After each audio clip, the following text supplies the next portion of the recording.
tayo sa ating pangatlong talakayin, no?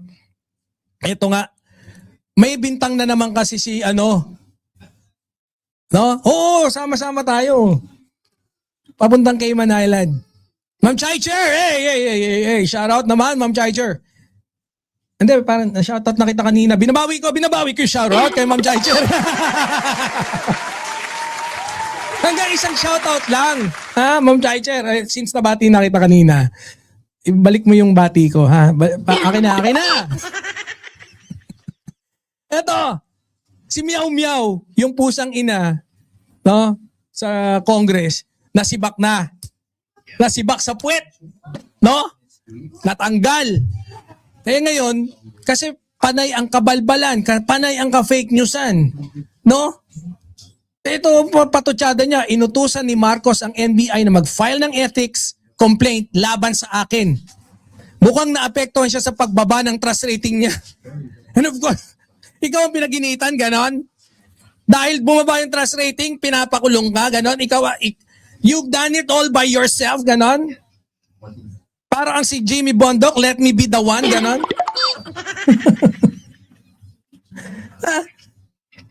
Ano yun? Mukhang, hindi ka sure? Ayan yung paratang niya, halatang halata eh. Mukhang naapektuhan. Ganoon lang ba ang ebidensya? Yun yung ebidensya mo, mukhang? Kapag wala kang patunay, bakit BBM agad ng sinisisi? Di ba? From ethics complaint to expulsion, nasaan ang ebidensya? Kaya ka nasisibak eh. Di ba?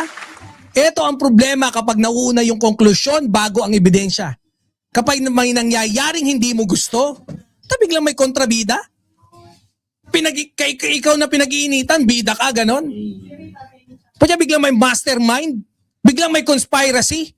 Pero sa totoong buhay, especially sa politika, ang taong laging dapat may, ang tao, no? Lagi dapat may dapat lagi kang may patunay. Tanong, may patunay ka ba? Because accusations are easy. Evidence is hard. And that's exactly, no? Kaya ka nakakalaboso. Kaya ka nasisibak eh. Kayo, mga mandirigma, mga kabirahan natin dyan, may napapansin ba kayo?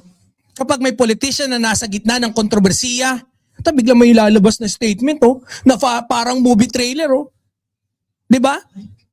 Talagang ako ay sinisisi. Mga ganon, di ba? No. Ito, latest example yung kay Congressman Kiko. BBM daw umano ang nag-utos sa NBI na sampahan siya ng ethics complaint laban sa kanya. Pero sinibak siya. 265 votes ang sumibak sa wetpacks niya. Dugo. Putya, dugo. Kasi yung lumalabas sa bunganga mo kasi, that's a very, very serious accusations. Hindi lang yan kay PBBM, pati sa kapwa niya mga kongresista. Hindi yan simpleng reklamo, hindi yan simpleng opinion. You're accusing the president of directly influencing a government action. Putya, it's a government action. From a law enforcement. So naturally, the next question becomes, where's the proof? Saan ang patunay mo, hayop ka? Because, if we're gonna be honest, pansinin nyo yung wording niya. Hindi niya sinabing, I have documents. Hindi niya sinabing, I have witness. Hindi niya sinabing, I have evidences. Ang sabi niya, mukhang naapektuhan siya sa pagbaba ng trust rating niya. Parang gano'n. Yun na yun. But then guys, ang mukhang, or maybe, no? Ginagamit kapag naghuhula tayo. Manghuhula ka bang hayop ka?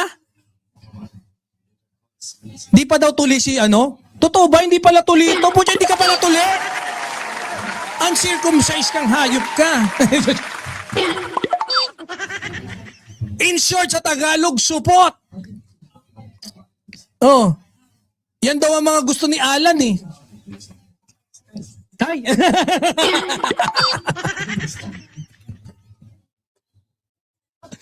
Oh. Ha?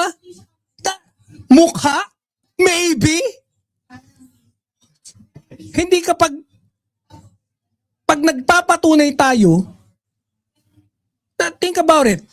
Kung nasa korte ka, tapos sinabi mo, Judge, mukhang siya ang gumawa. Sa tingin ko, siya po ang gumawa. Ano ebidensya mo? Kutob ko lang po, sir. Kutob.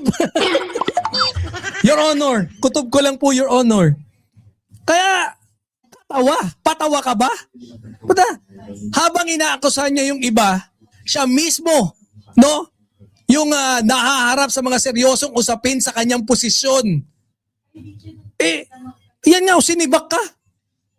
Oh, malaki naging boto para tanggalin ka sa Kongreso. 265 votes.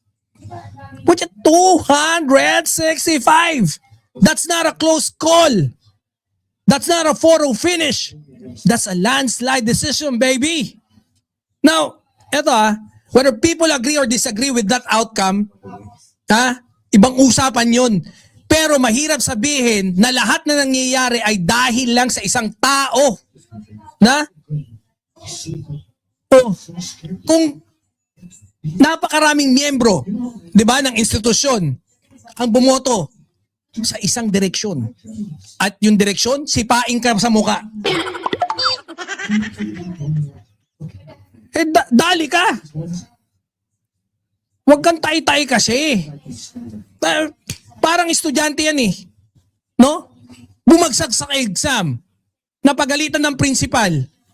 Nasuspinde. Tapos, ang konklusyon niya, siguro galit sa akin yung mayor.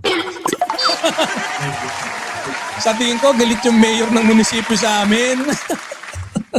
Ganun ba yun? Posible ba? Posible naman. Baka nga kinausap yung principal nyo nung mayor. Dahil galit sa'yo yung mayor. Pero, sapat na bang ebidensya yon? Of course not. Kailangan mo pa rin, no? Patunayan. And that's the lesson here, guys. If you're going to accuse someone as powerful as the president, bring evidence, not assumptions, not feelings. Hindi yung mukhang ganito, mukhang ganyan. Hindi ganon. Because in democracy, the burden of proof belongs to the accuser, not to the accused. Pucha, simpleng-simple lang yun eh. No? At mga kasama, mga mandirigma, no? Kapag nauubusan na ng depensa, yung basketball team, hindi referee ang sinisisi. Minsan, scorekeeper ang sinisisi. Yung scorekeeper madaya, no? Minsan gusto nyo rin sisihin yung ring board. Pwede rin. Pero hindi ibig sabihin, sila ang dahilan kung bakit talo ka. Di ba, Boss Max Safe? Ganun talaga. No? Huwag kang puro bintang tapos ang gamit mong weapon, mukha nga, ganun. Sa tingin ko, ganun nangyari. Pag may akusasyon, dapat tuli muna. Yon, tama. Pucha, ang tanong, handa ka bang patunayan na hindi ka supot? Mag-send ka ng dick pic kay Dick Gordon.